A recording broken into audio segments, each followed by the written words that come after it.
What's up, world? This is Rich X again, back with another video. I was scrolling through YouTube and I saw a video. I didn't click on it, but I just saw the title and it gave me a real good idea to make a video on it. And the part of it was, is hip hop poison? So this is my take on it. Is hip hop poison? And I would have to say yes and no. The easy part is no. The original origins of hip hop, is it poison? No. The origins, no. What made hip hop poison was when it was commercialized.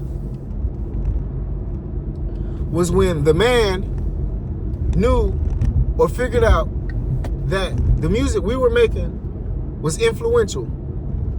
And at that point, he could make money and commercialize our music. And when I say our music, I'm not necessarily talking about skin color at this point, even though, but I'm just talking about as a culture. Because there's many people who make up this culture, whether we want to accept it or not. Now, the basis or the origins of the culture, is we all know. But that's not necessarily what makes up the whole culture. So I'm just going to say the culture. When they figured out, the man figured out that they could make money off the culture and commercialize it, that was when it turned into poison. As everything else.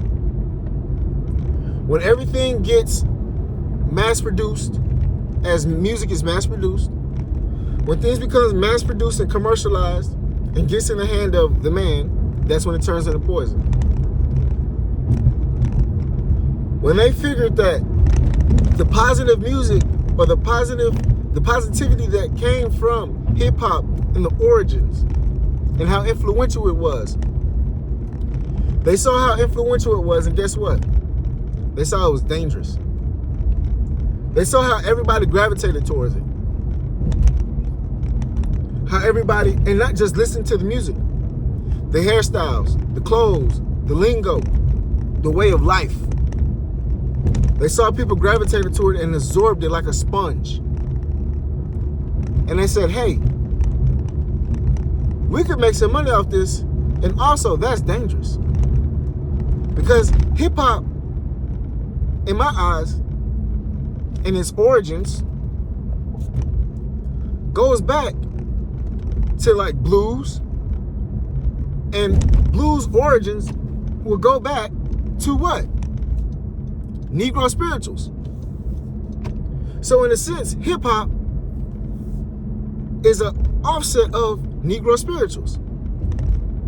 It's sending messages, codes, how to survive. That wasn't the poison part.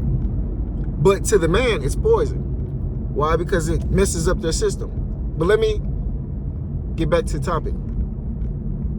So when they figured out that this was influential, that we were spreading messages and we were absorbing it, this and that, when they figured that out, they said, hey, this might be dangerous for us.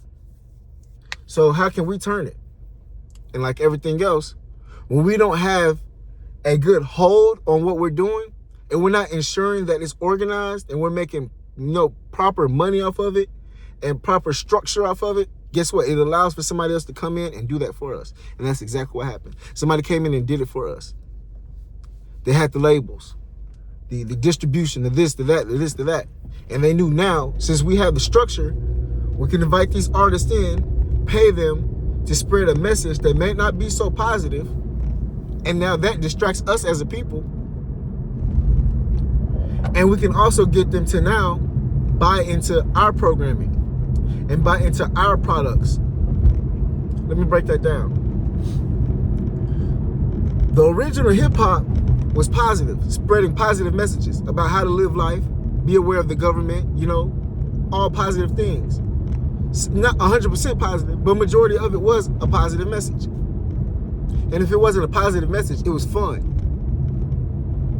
It wasn't as rambunctious as it is today.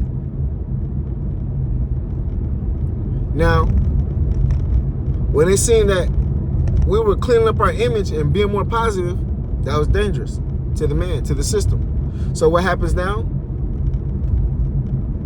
They stopped pushing the positive music and said, hey, you're spreading positive music. We don't like that. We're going to give money to the people who spreading negative music. And we're going to promote that negative music. And we're going to give deals to those people spreading negative music. So if I'm an artist, a struggling artist, I'm trying to get a deal, I'm making positive music, and I really want to be an artist on the main stage or whatnot, and I see somebody over here who's not as talented as me making negative music, rambunctious music, and they're getting deals. You think me as an artist who's really wanting to make it, do you think I'm going to continue making that same music? If that's not what they're looking for, to give out deals or to get put on, you think I'm going to continue making that music? In a sense, that's insanity. And they say that doing the same thing over and over and over, getting the same result is insanity. So if I keep making the same music over and over and over, and the result is I'm not getting a deal, but somebody over there is making negative music and they're getting a deal, it's insanity for me to keep making the same music with no deal. So guess what I'm going to do? Make the negative music and try to get a deal. And that's what happened. And that's what's going on today. So people say, why is music so bad? Why is music this? Why is music that? Why is music not like the old days? There goes your answer. Because positive music is not what they want to push. It's an agenda that they're trying to push to make us degenerates. We're already hypersexual as a people. We're already not focused, not organized.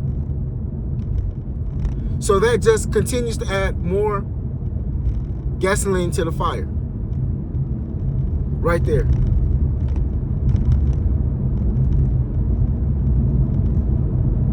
So, is hip hop poison? Yes.